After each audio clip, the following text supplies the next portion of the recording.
Hello. So today we'll be seeing at the universal coupling. As the name universal suggests, this coupling can be used to connect two shafts which are may not be at a same line or which are not along the same axis. If I'm having two shafts, one is input shaft and other is the output shaft, they need not be in the same axis to use this type of coupling. This universal coupling will be having these parts: fork, this is shaft, key, and again one more fork, collar, taper pin, shaft. All these things will be there. The input shaft will be connected to this fork and the output shaft will be connected to this one.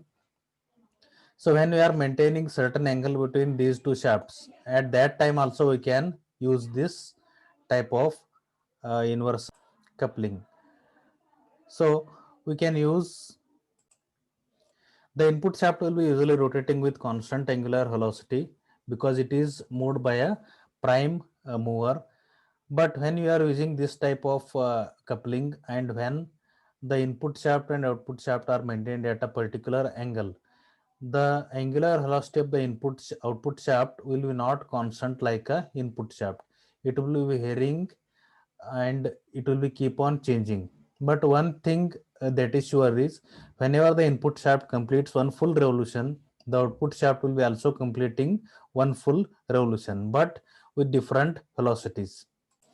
So you can say that this is the one type of disadvantage, that the output shaft will be not having uniform or constant angular velocity like a input shaft, but whenever it completes one full revolution, it is also going to complete one full revolution like the input shaft. Now coming to the actual rotation of the input and output shafts, that is the animation. Now this one is the input shaft and this green colored is the output shaft.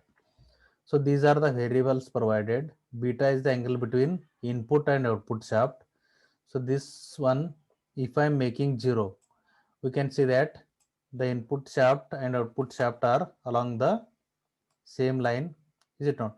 That is, they are along the same axis. In this case, the angular velocity of input shaft is 0.4. If I am increasing to say 1.2, the angular velocity of output shaft will also remain same. But when I am changing the angle between two shafts like this, the input shaft will be rotating with constant angular velocity, but the output shaft will not maintain constant angular velocity. But whenever this input shaft completes one full revolution, the output shaft will be completing one full revolution. Now, when we are having this type of arrangement, and we can also change the values. Let us say if I am increasing still further, say to 50 degrees, we can see that the input shaft is rotating with a constant velocity, but the variation of the output shaft angular velocity has changed to a larger extent. Now we can see the animation. There is one more option, we can see the graph also. If I am asking to show the graph, this green colored line is showing the angular velocity of the output shaft, and this line that is a blue colored is the angular velocity of the input shaft. Now if I am increasing omega, you can see that the variation of the output shaft, or it is having a varying angular velocity for the output shaft, while the input shaft is having a constant angular velocity.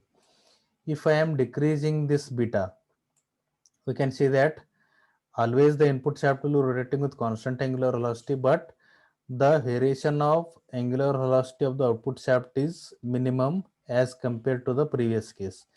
If the angle between two shafts is still increased, there is a much larger variation of the velocity or angular velocity of the output shaft.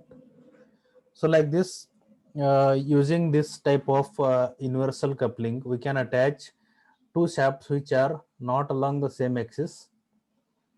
But the thing happens in this case is the output shaft will not have the constant angular velocity like a input shaft. But whenever the input shaft completes one full revolution, the output shaft will be also completing one full revolution. Thank you.